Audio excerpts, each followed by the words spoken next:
Siamo qui con Mario Giordano, il libro si parla di tromboni, ma chi sono questi tromboni?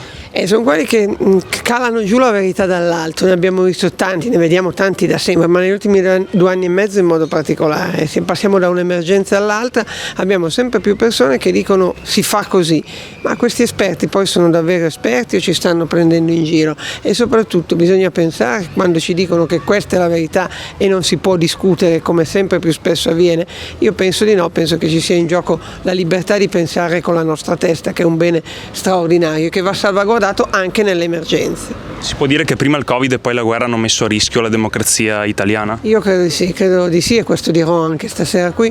Credo che la democrazia italiana sia in pericolo. Sia in pericolo un po' perché le istituzioni sono deboli, abbiamo un Parlamento che non è mai stato così debole, abbiamo la giustizia che non è mai stata così debole, e nello stesso tempo abbiamo affrontato delle emergenze che hanno richiesto per certi versi anche necessariamente, no, delle misure diciamo forti, autoritarie, e però questo poi non ci si deve abituare alle emergenze, non ci si deve abituare ai tecnici, c'è bisogno che i cittadini, ripeto, non si abituino a demandare e siano di nuovo protagonisti. Io sto girando l'Italia, vado in tutti i posti, l'Italia è un paese meraviglioso, gli italiani devono anche farsi venire ogni tanto qualche mal di pancia, ma non rassegnarsi a farsi rovinare il paese. Sono qui in mezzo a uno dei patrimoni dell'UNESCO, ma l'Italia è un immenso patrimonio straordinario, gli italiani devono battersi, impegnarsi e non lasciarselo portare via. Chi è il trombone numero 1 nella categoria dei politici, se si può dire?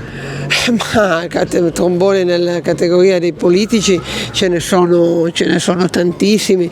Io possiamo dire in questo momento secondo me rischia di diventare un trombone anche lo stesso Draghi, che pure ha, come dire, tanti meriti e tanti pregi, ma quando se lo si rappresenta come l'unico salvatore, l'unica salvezza, l'unico uomo che ci può salvare tutti, insomma, io credo che il paese abbia bisogno di un governo politico, che i cittadini debbano riprendersi in mano la situazione. Non abbiamo bisogno di salvatori della pasta, di uomini della provvidenza, ahimè, ne abbiamo già avuti e sono bastati. Trombone numero 1 dei nostri colleghi giornalisti?